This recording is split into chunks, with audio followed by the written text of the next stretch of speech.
Content warning. Report contains discussions of racial discrimination, sexual assault, torture, lynching, and other forms of extreme violence.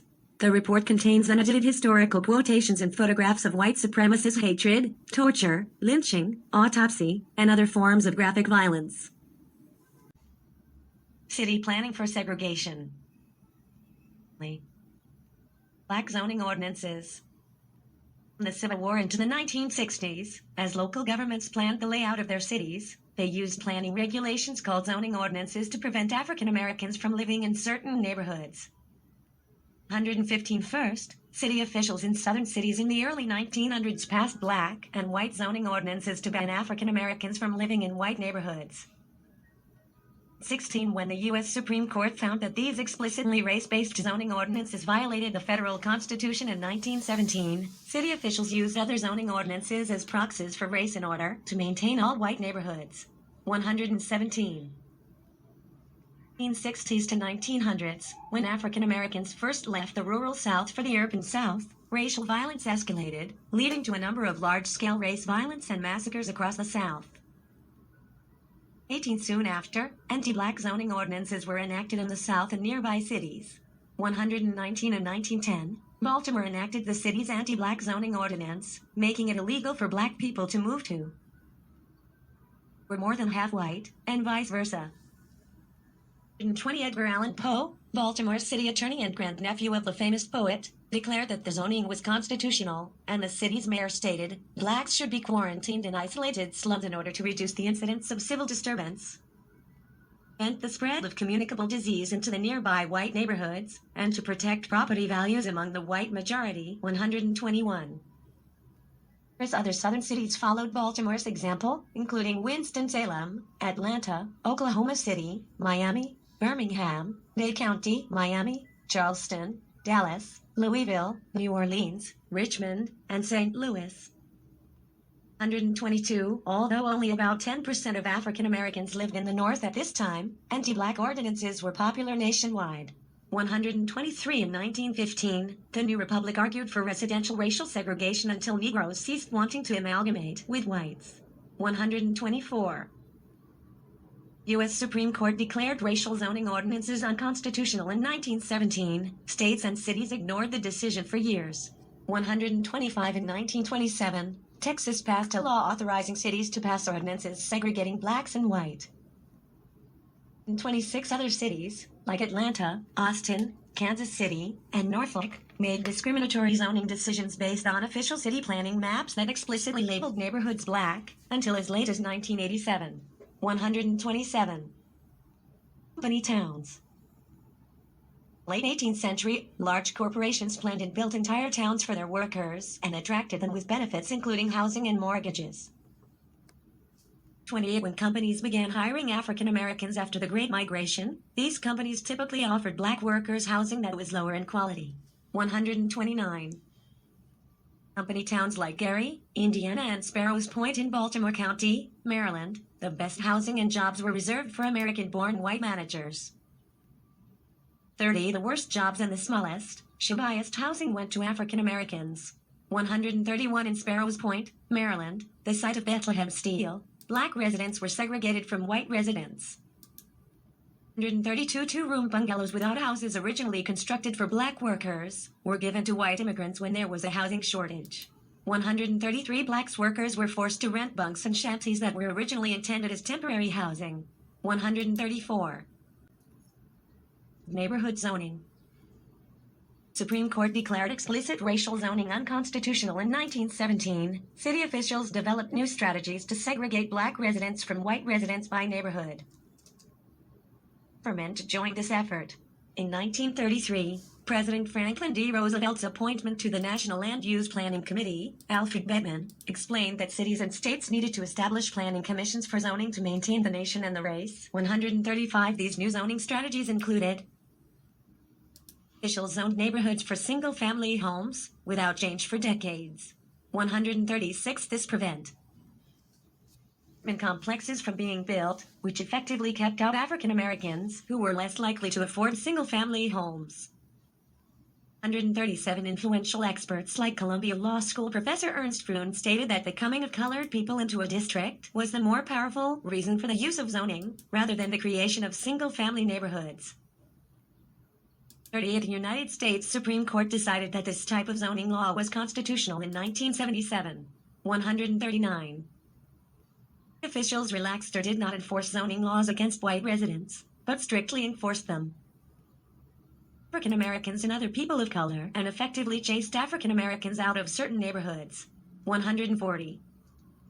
The officials zoned black residential communities as commercial or industrial regardless of their racial character. 141. This created a vicious cycle. Black residential communities zoned as commercial or industrial attracted polluting industries and lowered property values. 142. White families would be less likely to move into the industrial zone, as white families generally had more money. 143. As a result, it became increasingly difficult to remove the commercial or industrial zoning for these black residential communities. 144. Limited new buildings by banning or imposing arch fees on new construction, apartment buildings, mobile homes, or factory-built houses. 145. A practice known as snob. 146. Cities also demanded development or architectural specifications. 147. These ordinances had the effect of keeping poor people, large families, residents, single individuals, and people of color out of particular areas. 148.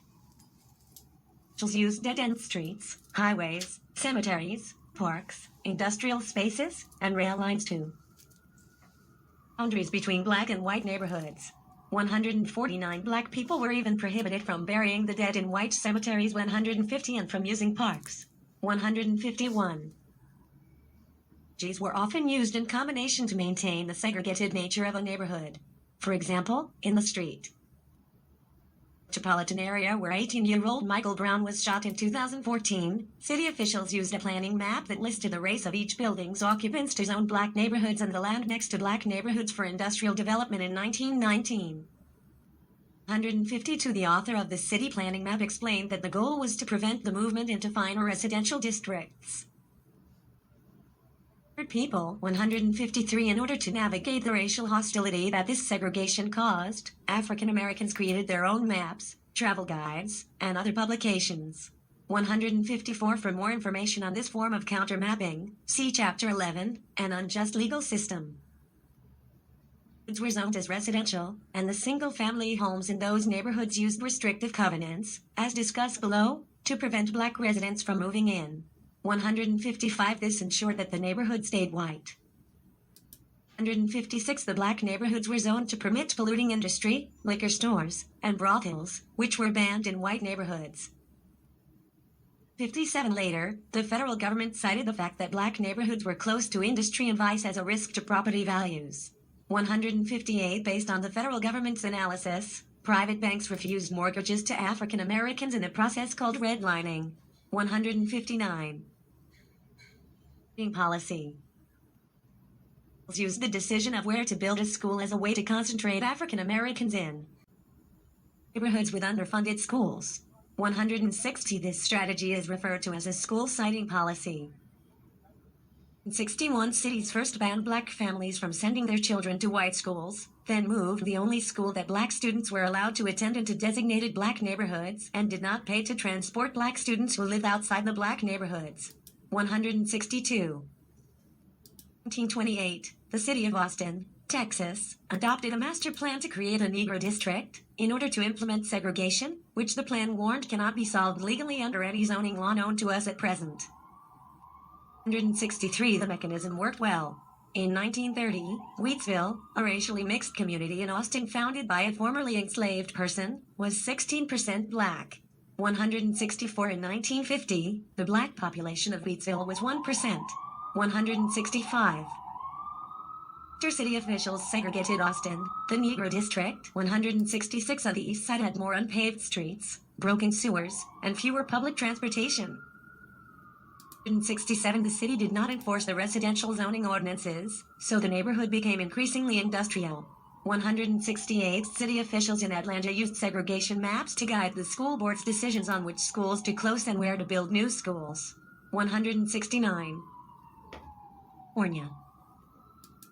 Have argued that the first known attempt by an American city to segregate on the basis of race was in 1890, when the San Francisco Board of Supervisors voted unanimously to move all Chinese people within San Francisco to a neighborhood set apart for Chinese residents and businesses. 70 as African Americans arrived in California during the Great Migration, California used segregation to reinforce the racial hierarchy created by slavery. Northern California. 1853, when the Ford Motor Company moved its plant to Milpitas, California, and the labor union tried to build housing for its black workers, the city rezoned the site for industrial use. In 71, the city also adopted a zoning ordinance banning apartment buildings. 172 Anaheim, Costa Mesa, Orange, and Santa Ana zoned black residential communities as industrial to maintain neighborhood segregation. 173. 1958, the Palo Alto School District chose not to build two integrated high schools to solve overcrowding problems, but instead built a new school in the heart of the segregated Black East Palo Alto neighborhood, further entrenching segregation in Palo Alto. 174 Southern California. The then prosperous Los Angeles neighborhood of Sugar Hill is another example of the effects of racialized zoning. And African Americans like Hattie McDaniel, the first African American to win an Oscar for her role as Mammy in Gone with the Wind, and Norman Houston, co-founder of what became the largest black-owned insurance company in the West, lived in singer Ethel Waters lived in the neighborhood.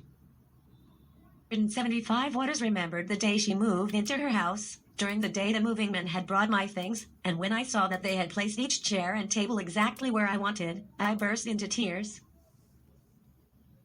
I told myself, the only place I've ever owned all by myself. I felt I was sitting on top of the world. I had a home at last. 176.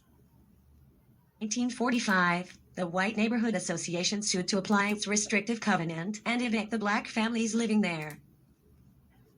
1977, when the white neighbors lost their lawsuit, the Los Angeles City Council stepped in and rezoned the neighborhood for rentals despite the protests of the affluent black families living there. 1978 and 1954, the city built the Interstate 10 Santa Monica Freeway through Sugar Hill and succeeded, finally, in destroying the black community. 179. Adopted 1928 City Plan of Austin, Texas created a Negro district as the nearest approach to the solution of the race segregation problem. Central Los Angeles became a black community in the 1940s. It had a mix of industrial plants and residential homes. 180, the city of Los Angeles rezoned much of the neighborhood for commercial use. 181, a plant explosion killed 5 local residents, 15 white workers. Destroyed more than 100 homes. 182, when the pastor of a black church protested the industrial zoning near his church, a city official replied, "Why don't you people buy a church somewhere else?" 183.